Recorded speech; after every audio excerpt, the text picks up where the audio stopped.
Oi, gente, eu sou a Sayuri e hoje vamos apresentar um pouquinho do que foram o romantismo e o realismo na arte.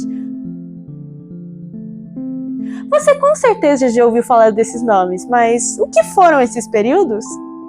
Bom, vamos começar com o romantismo. Para isso, precisamos entender o que estava acontecendo no passado, lá nesse período. Na França, no século XVIII, estava acontecendo um grande marco histórico chamado Revolução Francesa.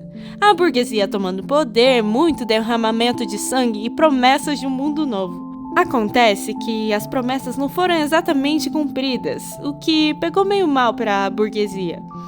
Por outro lado, haviam dois outros movimentos rolando respectivamente, o Iluminismo e a Primeira Revolução Industrial, que traziam, de fato, inovações inacreditáveis para a época. E foi essa esperança que o romantismo escolheu se agarrar com todas as forças. O movimento era focado basicamente na subjetividade das obras. Buscavam a fuga da realidade com a busca do campo, individualista e egoísta, abrangendo alguns temas religiosos e idealizando mulheres, se agarrando principalmente ao nacionalismo, a qual muitas obras abordavam com cores de bandeiras do país.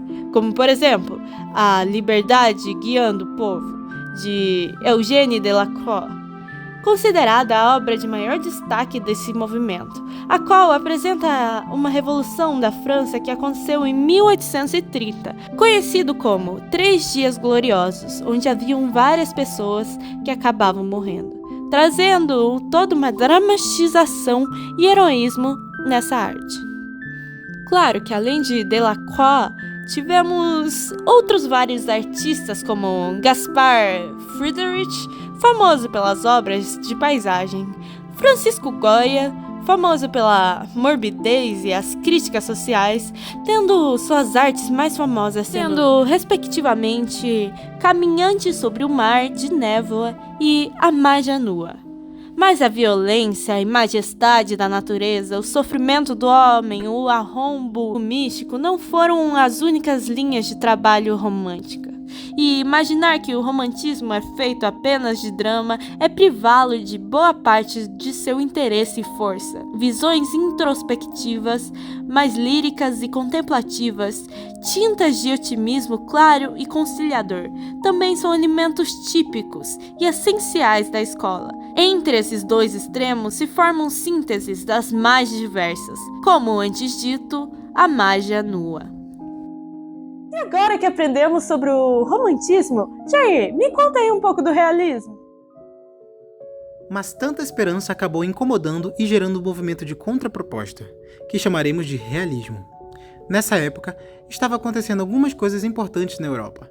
A Segunda Revolução Industrial havia chego e com ela um grande êxodo rural e precariedade nas cidades e maiores demandas no campo.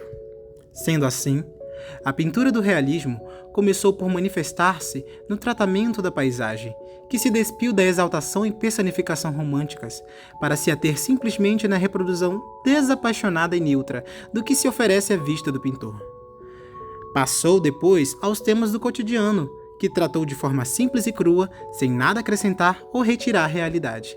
Apesar de tudo, o realismo manteve-se nos seus preceitos acadêmicos, como a exatidão do desenho e perfeito acabamento do quadro. Como dito anteriormente, uma das características desse movimento é mostrar a realidade tal qual, objetiva em vez de subjetiva como no romantismo, sem idealismo, esteticismo, já que o público-alvo das críticas eram os burgueses, impessoalidade e sempre tentando abordar suas obras com certa racionalidade e visão científica, dando destaque principalmente a Gustave Courbet, que dava mais destaque à vida árdua da população mais pobre e o trabalho suado deles, e Jean Millet, o qual incentivou mais tarde o impressionismo. Ele gostava de retratar mais a vida dos camponeses. Em algumas obras trazia fábulas e algumas histórias bíblicas e correlacionava elas com a realidade do momento. E aqui, como podem ver, temos uma obra de cada um dos artistas, respectivamente. Autorretrato com o cachorro preto e os lenhadores.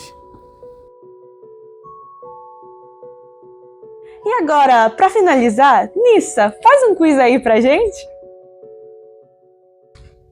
Um quiz? Só para testar o conhecimento de vocês? Ok, Vamos ver se vocês reconhecem bem qual pintura e qual o seu movimento.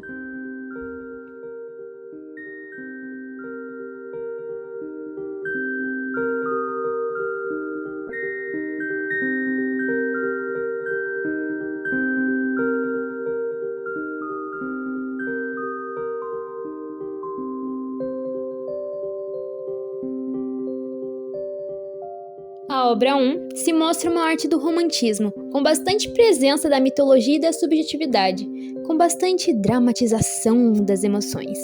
Essa obra se chama O Pesadelo, de Jonathan Fusil, uma das mais renomadas desse movimento.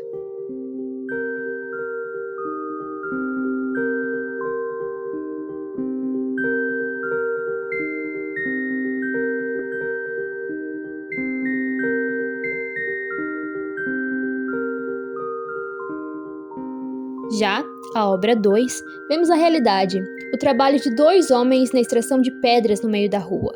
Essa obra é do realismo e se chama Os Quebradores de Pedra, do Gustave Courbet.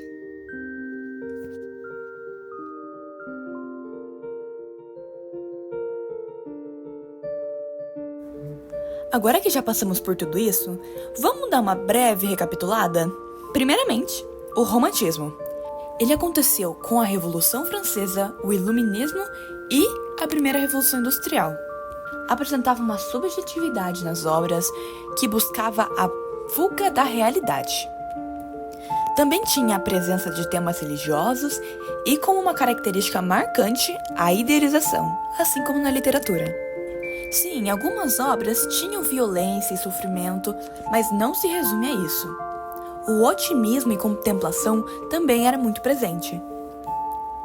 Inclusive, foi justamente esse otimismo que resultou no realismo.